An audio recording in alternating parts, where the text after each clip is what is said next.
हमारी एकेडमी में आपका स्वागत है। आज हम अध्याय 6 वर्ग और वर्गमूल इसकी प्रश्नावली 6.1 करेंगे। प्रश्न 1, निम्नलिखित संख्याओं के वर्गों के इकाई के अंक क्या होंगे।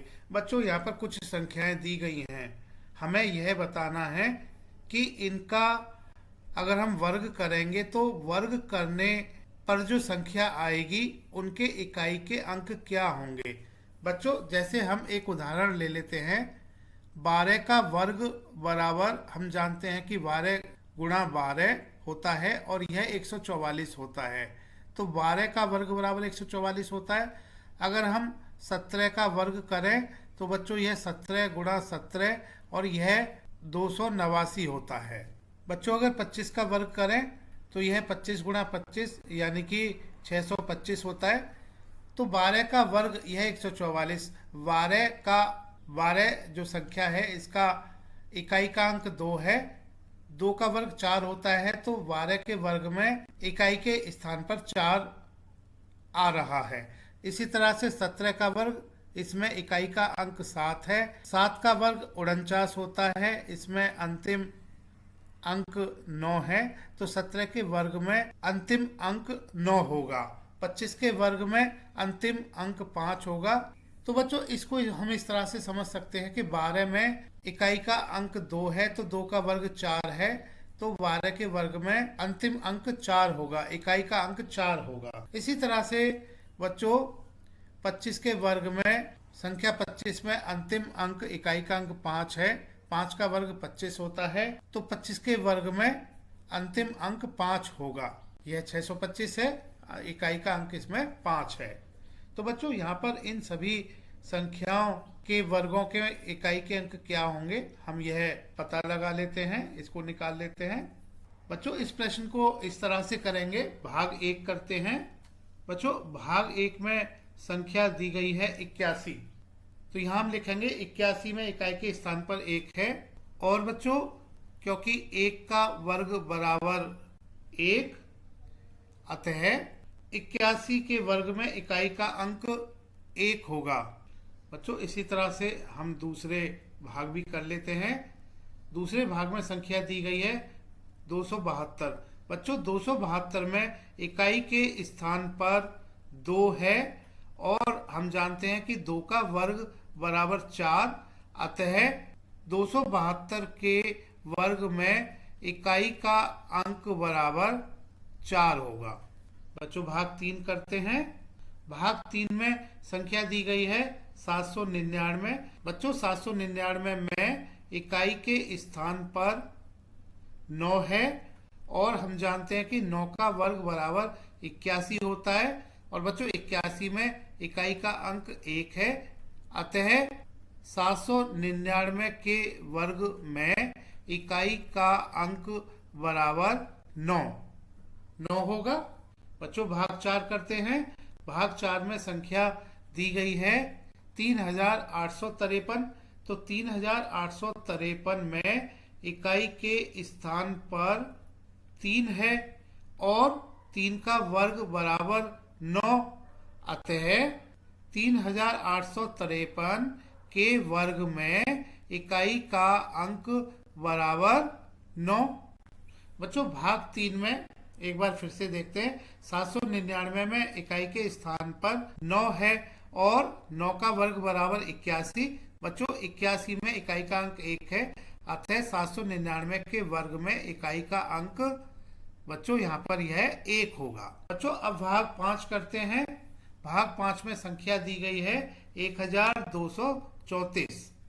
तो बच्चों, 1234 में इकाई के स्थान पर 4 है और 4 का वर्ग बराबर 16। 16 में इकाई का अंक 6 है, अतः 1234 के वर्ग में इकाई का अंक बराबर 6 होगा। बच्चों, भाग 6 में संख्या दी गई है 26,387।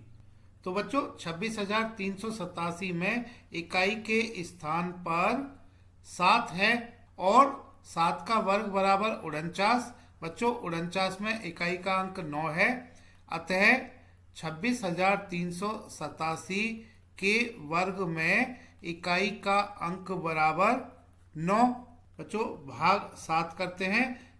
भाग 7 में संख्या दी गई है 52,698। तो 52,698 में इकाई के स्थान पर 8 है और 8 का वर्ग बराबर 64। अतः बच्चों क्योंकि 64 में इकाई का अंक 4 है, अतः 52,698 में के वर्ग में इकाई का अंक बच्चों 4 होगा। बच्चों अब हम अगली संख्या ले लेते हैं भाग 8 के लिए। भाग 8 में संख्या दी गई है 99,880। तो 99,880 में इकाई के स्थान पर 0 है। और बच्चों हम जानते हैं कि 0 का वर्ग बराबर 0 होता है, अतः 99,880 के वर्ग में इकाई का अंक 0 होगा। बच्चों भाग 9 करते हैं। भाग 9 में संख्या दी गई है 12,796। तो 12,796 में इकाई के स्थान पर 6 है। और बच्चों 6 का वर्ग बराबर 36। 36 में इकाई का अंक 6 है, अतः 12,796 के वर्ग में इकाई का अंक 6 होगा।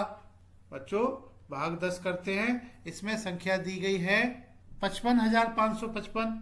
तो 55,555 में इकाई के स्थान पर 5 है। और बच्चों हम जानते हैं कि 5 का वर्ग बराबर 25, अतः 55,555 के वर्ग में इकाई का अंक 5 होगा। तो बच्चों हमने इस प्रश्न के सभी भाग कर लिए हैं। अब हम अगला प्रश्न करेंगे। प्रश्न 2, निम्नलिखित संख्याएं स्पष्ट रूप से पूर्ण वर्ग संख्याएं नहीं है, इसका कारण दीजिए। बच्चों हम संख्याओं के वर्ग के गुण धर्म से हम जानते हैं कि यदि एक संख्या 0, 1, 4, 5, 6 या 9 पर समाप्त होती है तो वह एक वर्ग संख्या होगी। तो बच्चों यहाँ पर हम यह लिख लेते हैं और इस गुण धर्म से हम यह सभी संख्याएं दी गई हैं इनको पहचानेंगे कि यह वर्ग संख्याएं होंगी या नहीं होंगी। पहले गुण धर्म लिख लेते हैं। बच्चों संख्याओं के गुणधर्म से यदि एक संख्या 0, 1, 4, 5, 6 या 9 पर समाप्त होती है तो वह एक वर्ग संख्या होगी। बच्चों भाग 1 करते हैं। भाग 1 में संख्या दी गई है 1057। बच्चों यहाँ 1057 इस संख्या का इकाई का अंक 7 है, अतः यह संख्या स्पष्ट रूप से पूर्ण वर्ग नहीं है। अतः यह संख्या उपरोक्त गुण धर्म के अनुसार पूर्ण वर्ग नहीं है। बच्चों क्योंकि गुण धर्म क्या है, यदि एक संख्या 0, 1, 4, 5, 6 या 9 पर समाप्त होती है तो वह एक वर्ग संख्या होगी। क्योंकि 1057 में अंतिम अंक 7 है, यानी कि इकाई का अंक 7 है, अतः यह संख्या उपरोक्त गुण धर्म के अनुसार पूर्ण वर्ग नहीं है। बच्चों भाग 2 में संख्या दी गई है 23,453। इसमें हम लिखेंगे यहाँ 23,453 का इकाई का अंक 3 है, अतः यह संख्या उपरोक्त गुण धर्म के अनुसार पूर्ण वर्ग नहीं है। बच्चों क्योंकि गुण धर्म में जो अंक दिए गए हैं 0, 1, 4, 5, 6 या 9, अगर संख्या इन पर समाप्त होती है, इनमें से किसी एक अंक पर समाप्त होती है तो वह संख्या वर्ग संख्या होगी। यहाँ पर 3 इन संख्याओं में नहीं है, इन संख्याओं में नहीं आता, 0, 1, 4, 5, 6 या 9 में से नहीं आता, इस वजह से यह एक वर्ग संख्या नहीं होगी। बच्चों भाग 3 करते हैं। भाग 3 में बच्चों संख्या दी गई है 7,928। यहाँ 7,928 का इकाई का अंक 8 है, अतः यह संख्या उपरोक्त गुण धर्म के अनुसार पूर्ण वर्ग नहीं है। क्योंकि बच्चों यह जो अंक है अंतिम अंक 8, अगर हम गुणधर्म से देखें, गुणधर्म में जो अंक हैं 0, 1, 4, 5, 6 या 9, इनमें 8 अंक नहीं है, तो यह उपरोक्त गुणधर्म के अनुसार पूर्ण वर्ग नहीं है। भाग 4 करते हैं बच्चों। भाग 4 में संख्या दी गई है 2,22,222। यहाँ 2,22,222 का इकाई का अंक 2 है, अतः यह संख्या उपरोक्त गुणधर्म के आधार पर पूर्ण वर्ग नहीं है। क्योंकि बच्चों इसमें अंतिम अंक 2 है, इकाई का अंक 2 है, और गुणधर्म के अनुसार अगर इकाई का अंक या संख्या 0, 1, 4, 5, 6 या 9 पर समाप्त होती है तभी संख्या वर्ग संख्या होती है। यहाँ पर 2 के कारण, यहाँ पर अंतिम अंक 2 होने के कारण यह संख्या 2,22,222 पूर्ण वर्ग नहीं है। बच्चों भाग 5 करते हैं। यहाँ पर यह जो संख्या है 64,000, बच्चों 64,000 का इकाई का अंक 0 है बच्चों, लेकिन यहाँ पर उपरोक्त गुणधर्म से यह कहा गया है गुणधर्म में कि 0, 1, 4, 5, 6 या 9 पर समाप्त होती है अगर संख्या तो वर्ग संख्या होगी। तो यहाँ पर ऐसा लगता है कि 0 इसका इकाई का अंक है 64,000 का, तो यह पूर्ण वर्ग होना चाहिए बच्चों, लेकिन यह पूर्ण वर्ग संख्या नहीं होगी। इसमें हमें एक गुणधर्म और यहाँ पर प्रयोग में लाना होगा।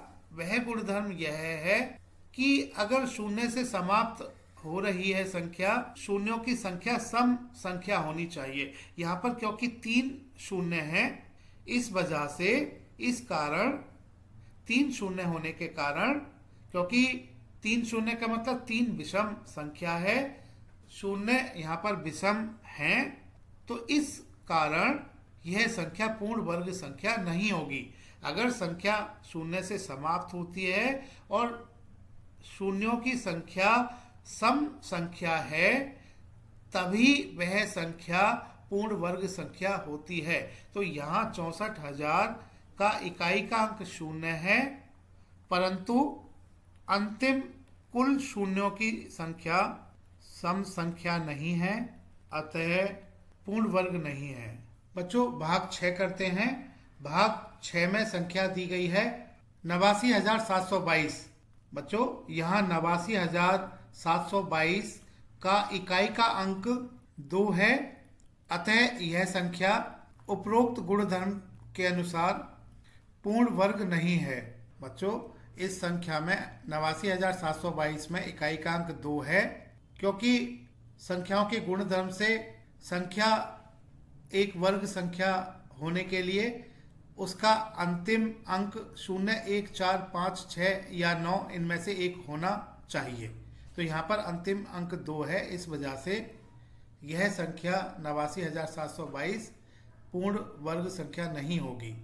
बच्चों भाग 7 करते हैं। इसमें संख्या दी गई है 2,22,000। बच्चों यहाँ 2,22,000 का इकाई का अंक 0 है, परंतु अंतिम कुल शून्यों की संख्या सम संख्या नहीं है बच्चों, क्योंकि यहाँ पर 3 शून्य है और 3 विषम संख्या होती है, अतः यह संख्या पूर्ण वर्ग नहीं है।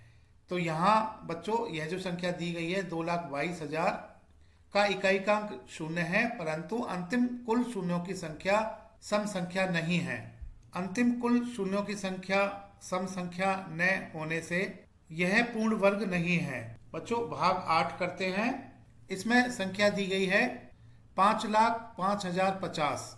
यहाँ 5,05,050 का इकाई का अंक 0 है, परंतु अंतिम कुल शून्यों की संख्या सम संख्या न होने से यह पूर्ण वर्ग नहीं है।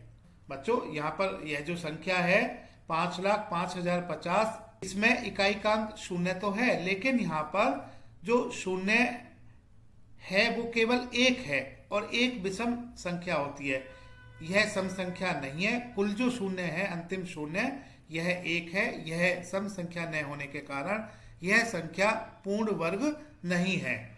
क्योंकि अगर इकाई का अंक शून्य होता है और कुल शून्यों की संख्या अगर सम होती है तभी वह संख्या पूर्ण वर्ग होती है।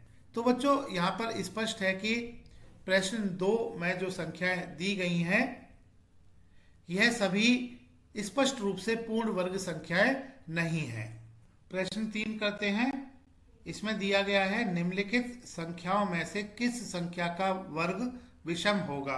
बच्चों यहाँ पर संख्याएं दी गई हैं 431, 2826, 7779, 82004। बच्चों भाग 1 करते हैं। भाग 1 में जो संख्या दी गई है यह 431 है। बच्चों 431 में हम यह देख रहे हैं कि इसमें इकाई के स्थान पर 1 है। बच्चों 431 में इकाई के स्थान पर 1 है और 1 का वर्ग बराबर 1 होता है। और बच्चों 1 यह विषम संख्या है, अतः 431 का वर्ग विषम होगा। बच्चों 431 में यह जो अंतिम अंक है, इकाई का अंक, यह 1 है और बच्चों 1 का वर्ग बराबर 1 होता है।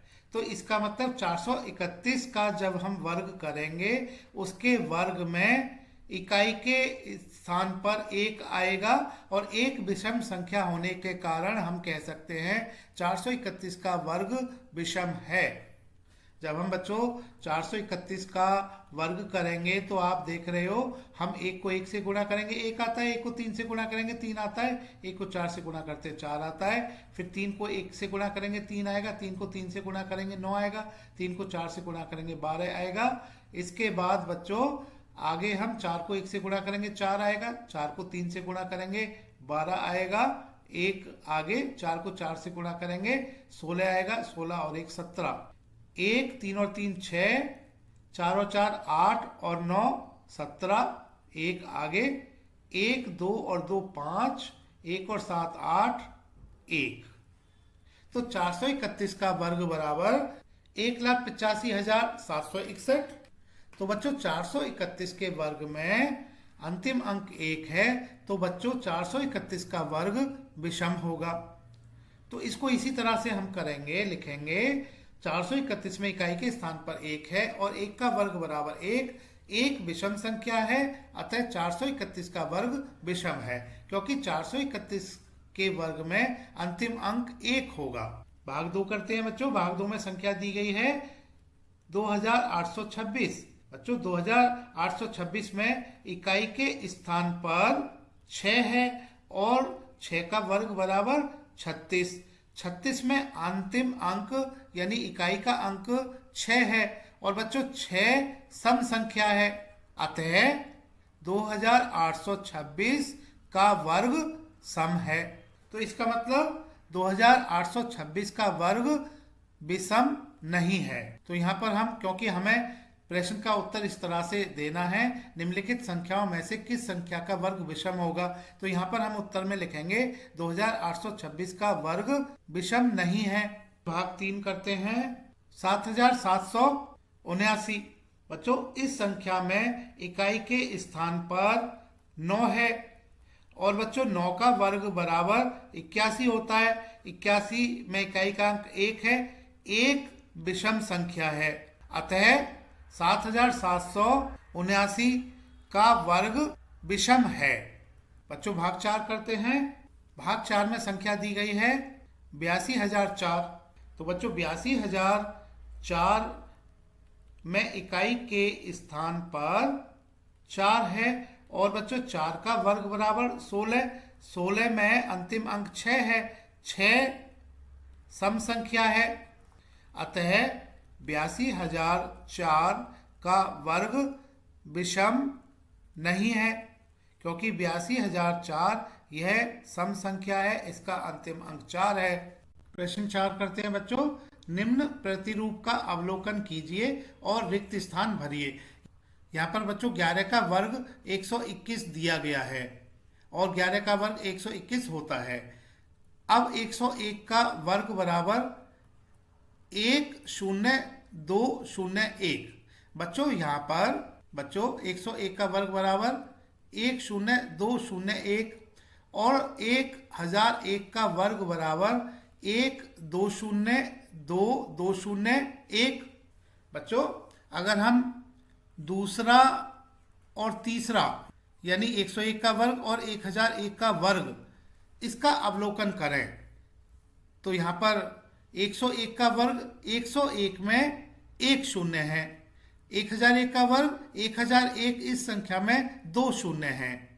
तो बच्चों 101 का वर्ग बराबर 10201। तो यहाँ पर हम देख रहे हैं कि दो तो बीच में प्रत्येक बार आ रहा है, दो तो बीच में प्रत्येक बार आ रहा है। अब शून्य की जो संख्या है दो से पहले और दो से बाद यह एक है 101 में, और 1001 के वर्ग में, क्योंकि 1001 में दो शून्य है तो 1001 के वर्ग में दो से पहले दो शून्य है और दो के बाद शून्य है, और पहला और अंतिम अंक एक एक है। हम 11 का वर्ग देखें बच्चों, हम 11 का वर्ग अगर देखते हैं, क्योंकि 11 में कोई शून्य नहीं है तो दो से पहले और दो के बाद इसके वर्ग में कोई शून्य नहीं है, और पहला और अंतिम अंक एक है। 101 के वर्ग में एक शून्य है तो इसके वर्ग में दो से पहले एक शून्य, दो के बाद एक शून्य, एक पहले एक अंतिम। अब 1001 के वर्ग में, क्योंकि 1001 में दो शून्य है तो दो से पहले दो शून्य, दो के बाद दो शून्य इसके वर्ग में, और इसके वर्ग में पहला अंक एक और दूसरा अंक एक। बच्चों इस प्रतिरूप को हम आगे भी प्रयोग में लाएंगे। अब आगे दिया गया है 1,01,000 का वर्ग बराबर, 1,01,000 में बच्चों चार शून्य है, 1,01,000 का वर्ग बराबर। अब इसी प्रतिरूप को आगे बढ़ाएंगे।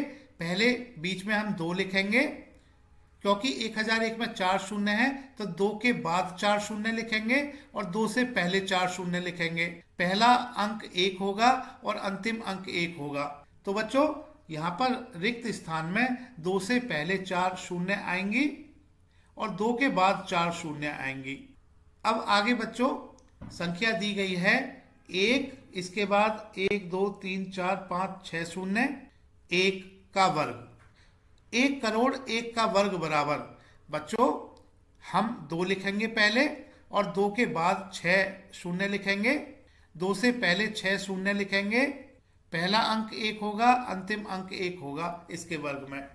तो बच्चों यहाँ पर रिक्त स्थान में एक के बाद छह शून्य आएंगी, फिर दो लिखा जाएगा, फिर इसके बाद छह शून्य आएंगी, फिर एक लिखा जाएगा। प्रश्न 5, निम्न प्रतिरूप का अवलोकन कीजिए और रिक्त स्थान भरिए।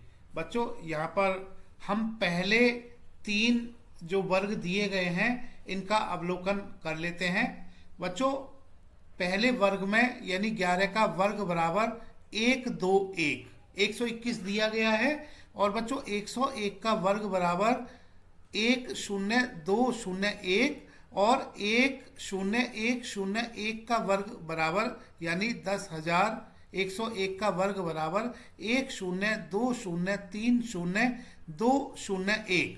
अब बच्चों यहाँ पर हम देख रहे हैं कि जो बीच का अंक है यह 11 का वर्ग में 2 है, 101 के वर्ग में बीच का अंक 2 है, 10,101 के वर्ग में बीच का अंक 3 है। अब बच्चों इस 2 और 3 को हम इसका संबंध संख्या के वर्ग से करते हैं। यहाँ पर 11 का वर्ग, इसमें कुल 2 एक हैं, और 101 का वर्ग यहाँ भी एक, कुल एक की संख्या 2 है, और 10,101 में जो यह एक अंक है यह कुल 3 एक के अंक हैं। तो बच्चों पहले वर्ग में 2 आ रहा है, दूसरे वर्ग में भी 2 आ रहा है, और तीसरे के वर्ग में 3 आ रहा है। तो यह संबंधित हो रहा है कुल एक कितने अंक हैं। अब बच्चों इसका मतलब यह हुआ कि जो चौथी संख्या है इसमें कुल कितने अंक हैं, 1 2, इसमें कुल कितने एक के अंक हैं, यह 1 2 3 4 एक के अंक हैं। तो बच्चों यहाँ पर बीच का अंक इसके वर्ग में 4 होगा। अब बच्चों आगे हम यह देख रहे हैं कि वर्ग दिया गया है, तो यहाँ पर बीच का अंक बच्चों यह 5 है। तो इसका मतलब यह हुआ कि रिक्त स्थान में जो 1 का अंक है यह 5 1 के अंक होंगे। तो यहाँ पर बच्चों हम 5 1 के अंक लिख लेते हैं। और बच्चों प्रत्येक अंक के बीच में शून्य हमें रखना होगा, यानी पहले तो 5 1 रख लेते हैं, 1 के बाद रिक्त स्थान, फिर 1, फिर रिक्त स्थान, फिर 1, फिर रिक्त स्थान, फिर 1, फिर रिक्त स्थान, फिर 1। तो कुल मिला के यह 5 1 हमने लिख लिए हैं। अब रिक्त स्थान में हम शून्य रख लेंगे, तो यहाँ शून्य आएगा, यहाँ शून्य आएगा, यहाँ शून्य आएगा, बच्चों यहाँ शून्य आएगा। तो बच्चों इसका वर्ग बराबर यह 1 0 2 0 3 0 4 0 5 0 4 0 3 0 2 0 1 होगा। अब बच्चों 1 0 1 0 1 0 1 का वर्ग बराबर, जैसा कि अभी हमने समझा कि इसमें 1 के अंक कुल 4 हैं, तो इसका मतलब यह हुआ कि बच्चों 1 से 4 तक हमें संख्याएं लिखनी होंगी।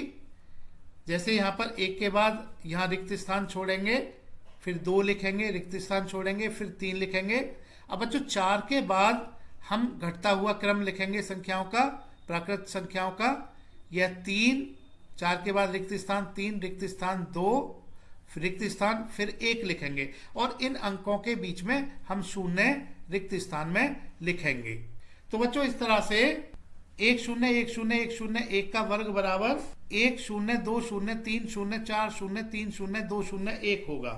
क्योंकि बच्चों हमने पहले, दूसरे और तीसरे प्रतिरूप में यह देखा कि जितने 1 के अंक हैं तो वर्ग संख्या में बीच का अंक यही संख्या होगा। जैसे पहले में हम देख रहे हैं 2 है, और दूसरी संख्या में 1 के अंक 2 हैं तो बीच का अंक 2 है। तीसरी संख्या के वर्ग में, तीसरी संख्या में 1 के अंक 3 है तो बीच का अंक इसके वर्ग में 3 है।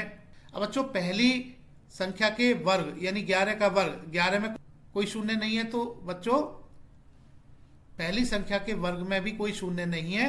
2 से पहले 1 लिखा हुआ है, 2 के बाद 1 लिखा हुआ है। इसी तरह से दूसरी संख्या का वर्ग 101 का वर्ग, इसमें 1 शून्य है, तो बच्चों यहाँ पर 2 से पहले शून्य, 2 के बाद शून्य, और पहला और अंतिम अंक 1 और 1 होगा। तो 1 के बाद शून्य, फिर 2 0 1। तीसरी संख्या का वर्ग 1 0 1 0 1 का वर्ग, बीच का अंक 3 होगा इसके वर्ग में। 3 से पहले शून्य, 3 के बाद शून्य, फिर 3 का घटता हुआ क्रम 2, इससे पहले शून्य, ऐसे ही इसके बाद शून्य।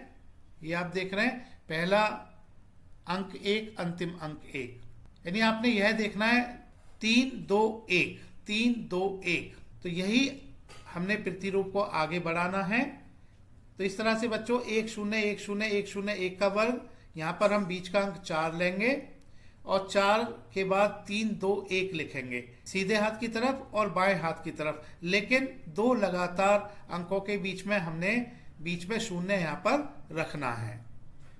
तो 4 3 2 1 बाएं हाथ की तरफ, 4 3 2 1 दाएं हाथ की तरफ, और सभी अंकों के बीच में हमने शून्य रखना होगा। इसी तरह से क्योंकि यहाँ पर हमने देखा बीच का अंक वर्ग संख्या में 5 है, और 5 के बाद 4 3 2 1 सीधे हाथ की तरफ और उल्टे हाथ की तरफ 4 3 2 1, और सभी अंकों के बीच में शून्य। प्रश्न 6, दिए गए प्रतिरूप का उपयोग करते हुए लुप्त संख्याओं को प्राप्त कीजिए। बच्चों यहाँ पर दिया गया है 1 का वर्ग धन 2 का वर्ग धन 2 का वर्ग बराबर 3 का वर्ग, 2 का वर्ग धन 3 का वर्ग धन 6 का वर्ग बराबर 7 का वर्ग, 3 का वर्ग धन 4 का वर्ग धन 12 का वर्ग बराबर 13 का वर्ग। तो प्रथम 3 संख्याओं को अगर हम देखें, जैसे पहली संख्या को अगर हम देखें 1 का वर्ग धन 2 का वर्ग धन 2 का वर्ग बराबर 3 का वर्ग। पहली 2 संख्याएं क्रमागत संख्याएं हैं 1 और 2, इनके वर्ग धन 2 का वर्ग बराबर 3 का वर्ग। अब बच्चों अगर हम पहली 2 संख्याओं को देखें तो यह क्रमागत संख्याएं हैं, 1 का वर्ग धन 2 का वर्ग, इसी तरह से 2 का वर्ग धन 3 का वर्ग, इसी तरह से तीन का वर्ग धन चार का वर्ग, और यहाँ पर चार का वर्ग धन पांच का वर्ग। आगे हम देखें तो यहाँ पर पांच का वर्ग धन यह छह का वर्ग होगा, और आगे छह का वर्ग धन सात का वर्ग। बच्चों अगर हम तीसरी और चौथी संख्या को देखें, जैसे हम एक का वर्ग धन दो का वर्ग धन दो का वर्ग बराबर तीन का वर्ग, तो अंतिम दो यह जो संख्याएं हैं, दो का वर्ग तीन का वर्ग, और दूसरे में छह का वर्ग सात का वर्ग है, और तीसरे में 12 का वर्ग 13 का वर्ग है। तो इस तरह से चतुर्थ में यह 20 का वर्ग यहाँ पर आएगा, और यहाँ 21 का वर्ग है। तो यह क्रमागत संख्याएं हैं, यानी 20 और 21 आ गया। इसी तरह से आगे 5 का वर्ग धन 6 का वर्ग धन 30 का वर्ग बराबर 31 का वर्ग। 30 और 31 क्रमागत संख्याएं हैं। तो हम सबसे अंतिम यहाँ पर अगर देखें, 6 का वर्ग धन 7 का वर्ग धन यहाँ पर रिक्त स्थान का वर्ग बराबर रिक्त स्थान का वर्ग। इसको बच्चों यहाँ रिक्त स्थानों को भरने के लिए यहाँ हमने फिर से इस प्रतिरूप को देखना होगा। हम पहला दूसरे को तीसरे के साथ संबंधित करेंगे। तो अगर आप देखें पहली संख्या में एक का वर्ग धन दो का वर्ग धन दो का वर्ग बराबर तीन का वर्ग, तो यहाँ एक गुणा दो बराबर दो होता है। तो बच्चों यह एक गुणा दो बराबर यह दो आ गया। दो गुणा तीन बराबर यहाँ छः आ गया। तीन गुणा चार बराबर यह 12 आ गया।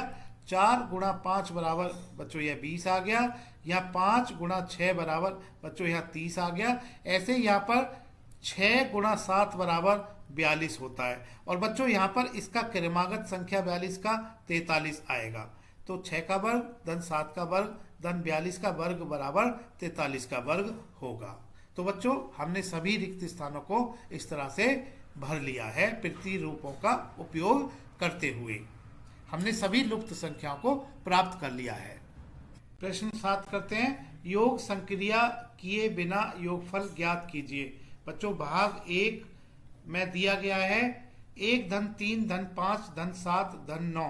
बच्चों 1 के बाद 3, 3 के बाद 5, 5 के बाद 7, 7 के बाद 9, यह सभी विषम संख्याएं हैं। और यह सभी विषम संख्याएं क्रमागत विषम संख्याएं हैं, क्योंकि 1 के बाद विषम संख्या 3 आती है, 3 के बाद 5 आता है, 5 के बाद 7 आता है, 7 के बाद 9 आता है। तो हम यहाँ पर कह सकते हैं यह 5 क्रमागत विषम संख्याओं का योग दिया गया है, इसलिए 5 का वर्ग बराबर 25।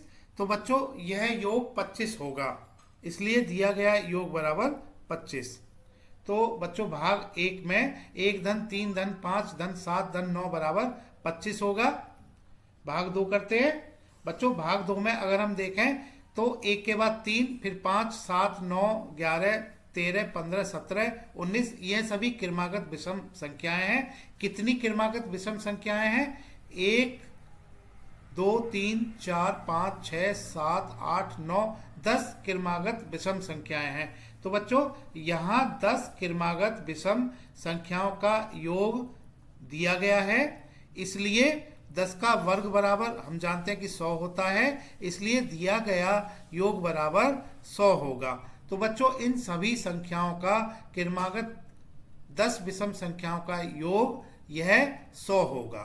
बच्चों इसी तरह से भाग 3 करते हैं। भाग 3 में हम देख रहे हैं कि कुल कितनी क्रमागत विषम संख्याएं हैं। यह 1, 2, 3, 4, 5, 6, 7, 8, 9, 10, 11, 12 क्रमागत विषम संख्याएं हैं।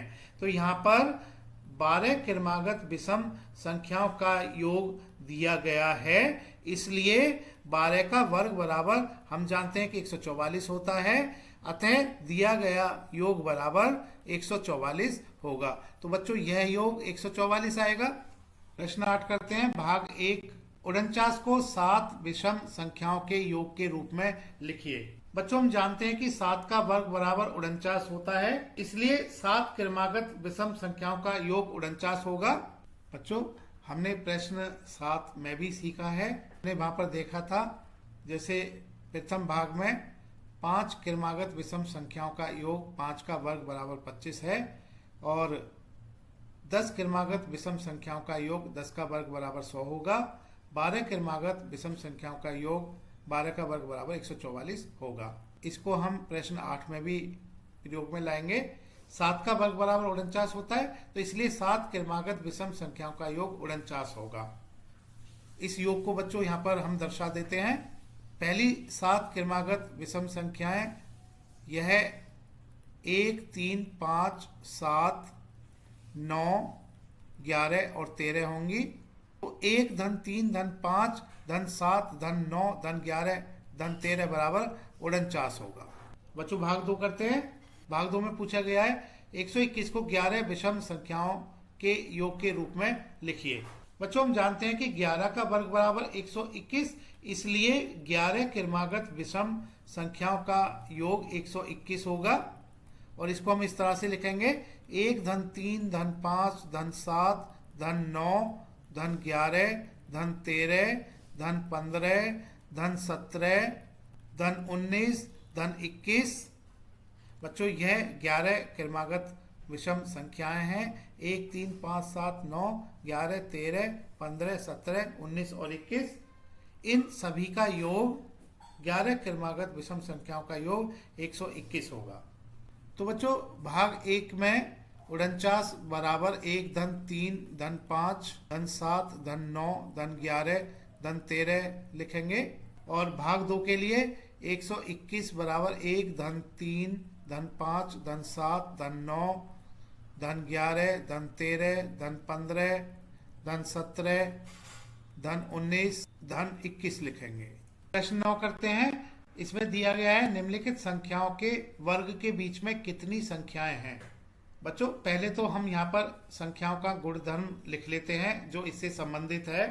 यह गुणधर्म बच्चों यह है कि n स्क्वायर और n धन 1 स्क्वायर के बीच में संख्याएं बराबर 2n। बच्चों भाग 1 करते हैं। उपरोक्त गुणधर्म से बच्चों अगर हम यहाँ पर n स्क्वायर और n धन 1 स्क्वायर इसकी तुलना करें, भाग 1 के लिए 12 का वर्ग और 13 का वर्ग, क्योंकि प्रश्न में कहा गया है निम्नलिखित संख्याओं के वर्ग के बीच में कितनी संख्या है। तो संख्याओं का वर्ग यानी 12 का वर्ग और दूसरी संख्या 13 है, 13 का वर्ग। यह दो क्रमागत संख्याएं हैं, तो इनका वर्ग के बीच में कितनी संख्याएं हैं। तो उपरोक्त गुणधर्म से, यानी गुणधर्म क्या है, n स्क्वायर और n धन वर्ग का स्क्वायर के बीच में संख्याएं बराबर 2n होती हैं। तो n स्क्वायर और n धन 1 का स्क्वायर, तो यहाँ पर n क्या हो जाता है, n बराबर 12 आ जाता है। तो उपरोक्त गुणधर्म से n बराबर 12 के लिए हम कह सकते हैं कि 12 और 13 के वर्ग के बीच में संख्याएं बराबर 2n। इसका मतलब 2 गुणा n, यहाँ पर 12 है, तो यह संख्याएं बच्चों 24 होंगी। तो बच्चों उपरोक्त गुणधर्म से हम कह सकते हैं कि यहाँ पर n बराबर 12 के लिए 12 और 13 के वर्ग के बीच में कुल संख्याएं 24 होंगी। अब बच्चों भाग 2 करते हैं। भाग 2 में संख्याएं दी गई हैं 25 और 26। तो बच्चों यहाँ पर 25 का वर्ग और 26 के वर्ग के बीच में कितनी संख्याएं होंगी। तो उपरोक्त गुणधर्म से यहाँ पर n बराबर 25 हो जाता है, क्योंकि n 25 होगा और n धन 1 बराबर 25 धन 1, यह 26 होगा। तो बच्चों n बराबर 25 के लिए 25 और 26 के वर्ग के बीच में संख्याएं बराबर 2 गुणा n। n का मान यहाँ पर 25 रखेंगे, तो यह 2 गुणा 25 होगा, मतलब 50 संख्याएं होंगी। तो हम कह सकते हैं कि 25 के वर्ग और 26 के वर्ग के बीच में 50 संख्याएं होंगी। बच्चों जैसे हम उदाहरण के तौर पर यहाँ पर 3 का वर्ग और 4 का वर्ग अगर लेते हैं, तो इसमें n बराबर 3 हो जाता है। 3 के वर्ग और 4 के वर्ग के बीच में संख्याएं बराबर 2 गुणा n, यानी 2 गुणा 3, तो यह 6 होंगी। जैसे 3 का वर्ग 9 होता है और 4 का वर्ग बच्चों 16 होता है। इनके बीच में जो संख्याएं होंगी प्राकृत संख्याएं, 9 के बाद 10 आता है, 11, 12, 13, 14, 15।